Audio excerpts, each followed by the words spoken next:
दोस्तों, आजकल गर्मी के मौसम की तरह ही चुनाव की सरगर्मी भी अपने चरम पर है। इस बार का चुनाव परिणाम काफी उलटफेर करने वाला है।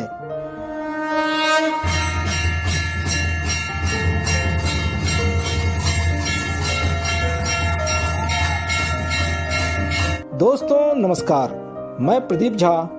मेरे इस दिव्य नॉलेज चैनल में आपका स्वागत है। चुनाव का विश्लेषण और संभावित परिणाम के बारे में जानने से पहले आपसे रिक्वेस्ट है कि आप इस वीडियो को लाइक व शेयर करें तथा चैनल को सब्सक्राइब कर बेल आइकन जरूर दबाएं। दोस्तों, भारतीय लोकतंत्र के उत्सव में आप सभी के साथ आपका दिव्य नॉलेज चैनल भी पूरे उत्साह के साथ भाग ले रहा है। देश में 18वीं लोकसभा का गठन बस होने ही वाला है और इसके लिए आप जानते ही हैं कि लोकसभा के 543 सीटों पर सांसद चुनने के लिए चुनाव का उत्सव मनाया जा रहा है। आपके साथ हम भी इस चुनाव का परिणाम जानने के लिए अति उत्सुक हैं। जैसा कि आप जानते ही हैं, एक ओर भारतीय जनता पार्टी के नेतृत्व में कई दलों का गठबंधन एनडीए लगातार तीसरी बार सत्ता में आने का प्रयास कर रहा है, जबकि दूसरी ओर इंडिया यानी कि इंडी गठबंधन, जिसमें कांग्रेस पार्टी समेत कई अन्य दल भी शामिल हैं, वो भी यह चुनाव जीतने का भरपूर प्रयास कर रहे हैं। दोस्तों, भारत जैसे विश्व के सबसे बड़े लोकतांत्रिक देश में, जिसमें लगभग 1 अरब मतदाता यानी कि वोटर हैं, वहां शांतिपूर्वक, स्वतंत्र और निष्पक्ष यानी कि फ्री एंड फेयर इलेक्शन कराना चुनाव आयोग के लिए एक बहुत बड़ी चुनौती होती है। 18वीं लोकसभा के गठन के लिए चुनाव की यह प्रक्रिया लगभग 2 महीने से चल रही है। ऐसे में 7 चरण यानी कि 7 फेज वाली इस चुनावी प्रक्रिया में चुनाव के मुद्दों में लगातार बदलाव किया जा रहा है। एक ओर जहां प्रधानमंत्री नरेंद्र मोदी के नेतृत्व में बीजेपी और एनडीए राष्ट्रवाद, सांप्रदायिक आरक्षण, राम मंदिर, नारी शक्ति के विकास और भ्रष्टाचार के मुद्दे उठा रही है, तो दूसरी ओर राहुल गांधी के नेतृत्व में इंडिया या इंडी गठबंधन जातीय जनगणना, महंगाई, बेरोजगारी और सांप्रदायिकता के मुद्दे उठा रही है। जैसा कि आप जानते ही हैं कि चुनाव के समय जो दल या गठबंधन जनता को अपने मुद्दों के बारे में आश्वस्त या विश्वास में लेने में कामयाब हो जाती है, उसी दल या गठबंधन को चुनाव में बहुमत मिलती है। दोस्तों, बहुमत से मेरा मतलब है कि लोकसभा के कुल सीटों में से आधे से ज्यादा सीट हासिल करना, जिसकी संख्या 272 है यानी 272 है। यानी जो दल लोकसभा में 272 या उससे ज्यादा सीटें जीतेंगी, उसी की सरकार बनेगी। 17वीं लोकसभा में बीजेपी और एनडीए को बहुमत मिला था, इसीलिए पिछले 5 वर्षों से उन्हीं की सरकार है। आइए अब जानने की कोशिश करते हैं कि इस 18वीं लोकसभा में किस दल अथवा गठबंधन को बहुमत मिल सकती है। इसके लिए इस लोकतंत्र को हमने 4 हिस्सों उत्तर, दक्षिण, पूर्व और पश्चिम में बांटा है। सबसे पहले दक्षिण भारत की बात करते हैं। दोस्तों, दक्षिण भारत, जिसमें तमिलनाडु, केरल, कर्नाटक, आंध्र प्रदेश, महाराष्ट्र और गोवा जैसे राज्य हैं, उसमें आमतौर पर कांग्रेस पार्टी और क्षेत्रीय दलों का ही वर्चस्व रहा है। यानी पहले यूपीए और आज का इंडिया गठबंधन का प्रभाव साफ साफ दिखाई देता है, जबकि बीजेपी और एनडीए की उपस्थिति इन राज्यों में बहुत ही कम रही है।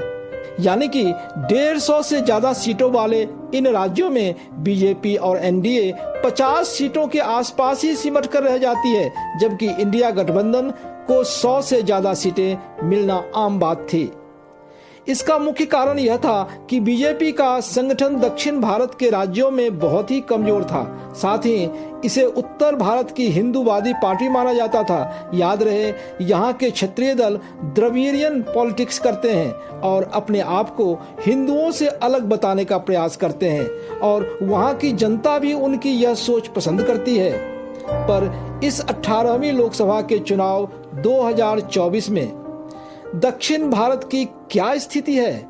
ऐसा लगता है कि लोकसभा चुनाव के इतिहास में पहली बार दक्षिण भारत की जनता भी राष्ट्रवाद के मुद्दे से बहुत ही प्रभावित है, क्योंकि चाहे केरल हो या तमिलनाडु हो, गोवा हो या महाराष्ट्र, इन राज्यों से बड़ी मात्रा में लोग विदेशों में काम करने के लिए जाते हैं और विदेशों में भारत की छवि हाल के वर्षों में जिस प्रकार से मजबूत हुई है, उसका सकारात्मक प्रभाव बीजेपी के पक्ष में होता दिख रहा है। साथ ही कांग्रेस पार्टी की ढुलमुल नीति और क्षेत्रीय दलों पर से लोगों का भरोसा कम होना यह दर्शाती है कि इस चुनाव में बीजेपी और एनडीए निश्चय ही बढ़त बना रही है। दोस्तों, अब चलते हैं पूर्वी भारत की ओर।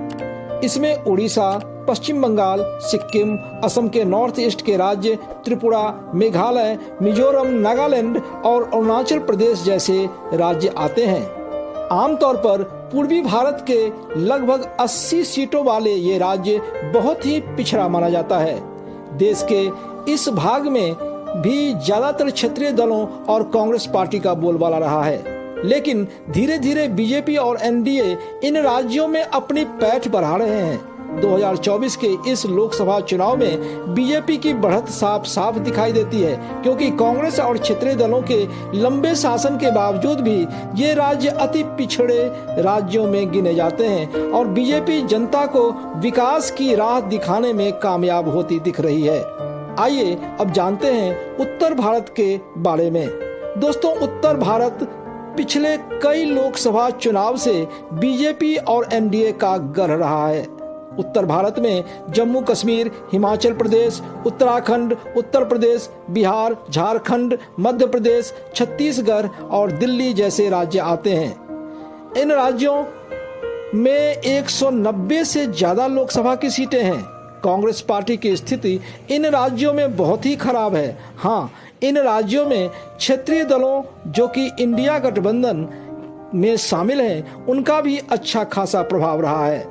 पर राम मंदिर मुद्दे पर कांग्रेस समेत लगभग सभी इंडिया गठबंधन के दलों की ढुलमुल नीति के कारण 2024 के इस लोकसभा चुनाव में उन्हें काफी नुकसान होता नजर आ रहा है। बीजेपी और एनडीए उत्तर भारत की अधिकांश सीटों पर अपना दबदबा बनाए हुए नजर आ रहा है। दोस्तों, अब जानते हैं पश्चिमी भारत के बारे में। आमतौर पर बीजेपी का गढ़ माने जाने वाले पश्चिमी भारत में गुजरात, राजस्थान, पंजाब और हरियाणा जैसे राज्य हैं। कांग्रेस पार्टी या इंडिया गठबंधन पंजाब के अलावा अन्य राज्यों में कोई भी प्रभाव छोड़ती नजर नहीं आ रही है। यानी कि यह साफ साफ दिख रहा है कि 2024 के इस लोकसभा चुनाव में बीजेपी पश्चिमी भारत की अधिकांश सीटें जीत रही है। अर्थात दिव्य नॉलेज चैनल के अपने विश्लेषण के अनुसार उत्तर, दक्षिण, पूर्व और पश्चिम सभी क्षेत्रों में बीजेपी और एनडीए को बढ़त प्राप्त हो रही है।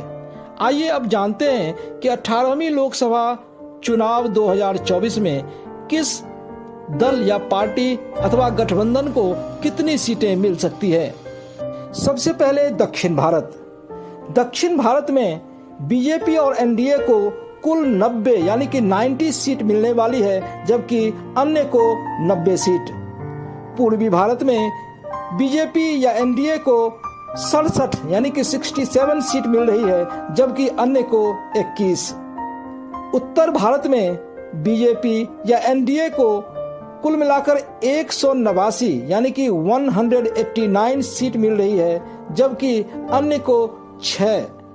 और पश्चिमी भारत में बीजेपी या एनडीए को कुल मिलाकर 67 यानी कि 67 सीटें मिल सकती है, जबकि अन्य को 7 सीटें। यानी कि बीजेपी या एनडीए की कुल सीटें हम देखें तो 413 बन रही है, जो कि बहुमत के आंकड़े ही नहीं बल्कि 2/3 बहुमत के आंकड़े से भी बहुत ज्यादा है। अब हम दो मुख्य पार्टी जो हमारे देश में दो मुख्य दल हैं, भारतीय जनता पार्टी और कांग्रेस पार्टी, उसके बारे में बताते हैं कि बीजेपी को कुल 364 यानी कि 364 सीट मिल सकती है, जबकि कांग्रेस को केवल 34 सीट यानी कि 34 सीट मिलने का अनुमान है। इस प्रकार से दिव्य नॉलेज चैनल के विश्लेषण के अनुसार बीजेपी और एनडीए को 18वीं लोकसभा में प्रचंड बहुमत मिलती हुई दिख रही है, जबकि